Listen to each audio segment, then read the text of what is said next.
scored. Try to get a layup, get up three. You know, make them force them to need a three. And OG made a good block. Was there anything? That was a dumbass play. Yeah, He did not have to shoot that ball. They could have just got fouled. There was no reason for him to shoot that ball. All right, so let's talk. So, De'Aaron Fox, after what he did in Game 4 in the finals, I mean, it just wasn't the layup. It was, you know, the bad decision makings. I mean, He doubled Jalen Brunson and left OG unintended for it. That's how he was able to crash the boards with no resistance. Sorry. But this is why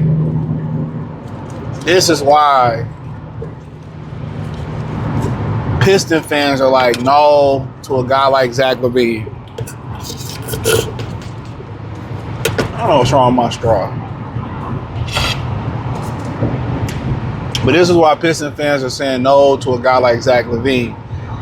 Because think about it for a minute for the Spurs. Fox is their veteran. And a lot of people believe that Dylan Harper plays with a lot more poise than he does. And down the stretch of that game, bad shots, turnovers, ill-advised double teams. And then going for the layup, instead of dribbling under the bucket, running out 2 more seconds, and possibly, you know, throwing the ball up in the air, getting fouled, and possibly winning that game, that was the guy who you wanted the ball in his hands in that situation. That's what you wanted. Yeah, it wouldn't be I'm gonna miss 2 free throws. I mean, he a young guy. But you had the ball in the guy's hand to shoot the 2 free throws, to make the right decision. And honestly, it looked like he was point shaving out there. But this is the reason why most people say no to Zach LaVine, similar to a guy like De'Aaron Fox. Even though Fox spent all his time in Sacramento, LaVine was in Minnesota, Chicago. I think they may have made the playoffs once in Chicago. I could be wrong, or the play-in. And this is why people are saying no. They bring that loser stench over here, and then winning basketball, they just been losing for so long. They just gonna come over here and continue to play losing basketball. I mean, it's like you see a particular player like Fox was getting money in Sacramento, the stats, and this is why you can't always go off these deep analytics and shit. The stats was off the chain, right? His statistics was banging, right? They were going crazy. But when he got to San Antonio and they started playing meaningful and winning basketball, he started getting injured. He wasn't as, you know, stats wasn't as large as they was or as much as they was. And then in a moment, you know, very young team, the one guy, the veteran that you trust to make the right decisions, he crumbled down the stretch. He crumbled down the stretch. And this is why people starting to say, like, oh, the Pistons don't need to get a guy like LaVine or a guy that's always been losing. You add him to the situation. Even though the Pistons are learning how to win, this is where you come in where guys want Kawhi or guys want Kyrie or guys want KD versus a guy like LaVine or James Harden or somebody that hasn't been a champion or a solid playoff or a great playoff performer. This is pretty much where that comes into play at. You know, Kevin Love, phenomenal player in Minnesota. He didn't put those same numbers up in Cleveland. This is why you want players that have won. This is why it's critical to have players who have won in the NBA. That have won. Come to your team. Because once you kind of in that rhythm of being a loser, unless you come into a winning situation, you know what I'm saying? Or they already established, you just add, you know, you just coming in. which you still can fuck up what they got going on. You can. You still can fuck up what they got going on. Most definitely can. But most likely that team is strong enough to withhold and show you how to win. When you with a young team and they finding out how to win, going through failures, going through successes and all that type stuff, and you come in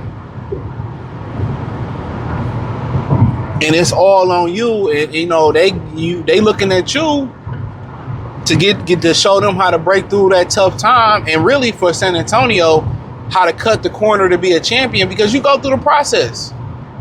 You lose the playoff series, you learn how to win, you come back, the Bulls went through it, the Pistons went through it. You know what I'm saying? You know, you lose and you just gotta, you gotta learn. You gotta learn. And you can turn, when you out there, you can turn to a Kyrie in a situation like that. You can turn to a LeBron in a situation like that. When Portland got Scottie Pippen, they were supposed to turn to a guy like Scottie Pippen like that. When you think about Clyde Drexler coming over to Houston, he hadn't won, but he had been to the finals twice. He played the Bad Boys on their second championship of the back-to-back, their second championship. And then, he had played Michael, I think in the 91 finals, and they came up short. That's when Michael did so he was already, he had already kind of tasted the fruit. He kind of been through the trials and tribulations, but he was still nervous on Houston's back-to-back championship that he would fuck it up.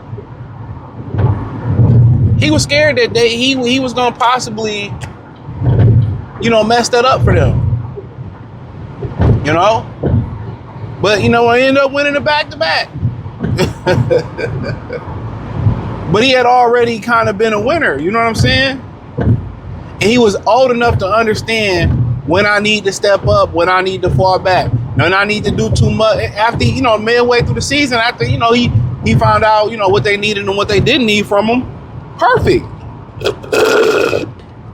Perfect.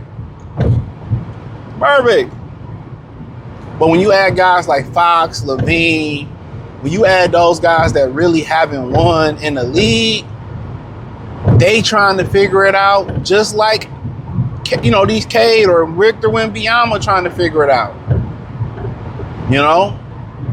So that's where people like, nah, LaVine been losing too much. This is why people like, nah, I can't really want Zach LaVine, because in that moment, because think about it, in that moment he might be one of the ones who got the ball in their hand to close it out, to make that decision. If a guy like Dylan Harper makes that play, it's not as bad, or the reaction is not as bad as a veteran like De'Aaron Fox making that play. You kind of see what I'm saying? Oh, he young. They gonna get on him. It's gonna make him better. His father gonna be here. But when a guy like a Harden or a LaVine or DeRozan, and they don't do what they supposed to do in that situation, and they got the history that they got, dog, it's gonna be hard to overcome that. I'm telling you that right now. Just lose a motherfucker, especially when you start talking about guards. Especially talking about a lead guard like De'Aaron Fox. He brought there to make that decision. You know what I'm saying? He made a bunch of bad ones. So when people kind of say, I don't really want Zach LaVine, this is why. This is fucking why. For people who are trying to understand, this is why. Because when you've been losing so long in your career, you don't know how to win. Maybe you shouldn't be learn how to, win. You don't know how to play winning basketball. So how can you show? That's why it's so critical when they start talking about either you're going to add young players like Trey Murphy, or you're going to get a guy that's been there like Kyrie Irving or Kawhi. That's when it starts to kind of be like, you kind of catch my that's why. Because you can't be a veteran and and it can work, you can learn to win for sure. Kevin Durant came to Golden State, but he was a phenomenal talent, but kind of want somebody when you got a team that's ready to pop. Either you pretty much want to get younger players, they're all gonna learn together, or if you need to get over that hump, most likely you want the guy that done something, went to the Western Conference or Eastern Conference Finals, went to the finals, already won the championship. And that's what you're getting when you talk about guys trying to put Kyrie, KD, Kawhi. When they put those guys with the Pistons, or you get a guy like Trey Murphy where we all can learn together. Really, the in-between, and the in-between guys, well, really like in between that and the sweet spot is a guy like Clyde Drexler, a guy who hadn't won it before. Kevin Durant, a guy that hadn't won it before and got with the crew that has won it, and boom, integrated, won it, wow. You know what I'm saying? Like that. On that all-star, superstar type of level. Like somewhere in the destitute of that meter I told you is like LaVine, James Harden, De'Aaron Fox. You know what I'm saying? They like at the those type of guys. But it can work. It can work. Especially when you got somebody like Kevin Durant and Clyde Drexler who was willing to sacrifice and do whatever they need to do for the team. If you can get that guy who's gonna be willing to do anything.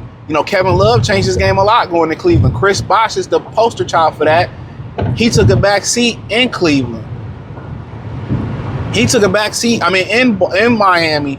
And without him doing the dirty work and really being the maintenance man there, they don't win a championship without Chris Bosh. He was the most important piece to that puzzle. Because Bosh was a statistic. I want to get 20 and 12 again, 25 and 12. I ain't doing nothing. They don't win. He's a very integral part. Him and Dwayne Wade was just as important, if not more important, than LeBron. But hey, it's a different story for a different day. Check out Detroit Piston Talk playlist. Hit the link in the description. Follow me on X, Facebook, Kick, Twitch, Instagram, Spotify, Anchor, Cash App, Venmo, PayPal. Follow me everywhere. Everything is in the link tree. I appreciate y'all for supporting the channel. And, for the most part, we're going to keep rocking and rolling and rocking like Freddie Jackson. Come and rock with me. But this is why I always get both sides of the argument. I like LaVine a lot. But on the flip side of it, this is why. So I appreciate y'all. Peace. Try to get a layup, get up three. Make them force them to get a three. And does he realize that the Knicks would have probably fouled him and he would have had a chance to still go up 3? And the business decision that he made was a contested layup is an easier bucket to score than 2 free throws. D Fox, one of my favorite players in the league. I've been defending him all play, but that's simply gambling. He's gambling.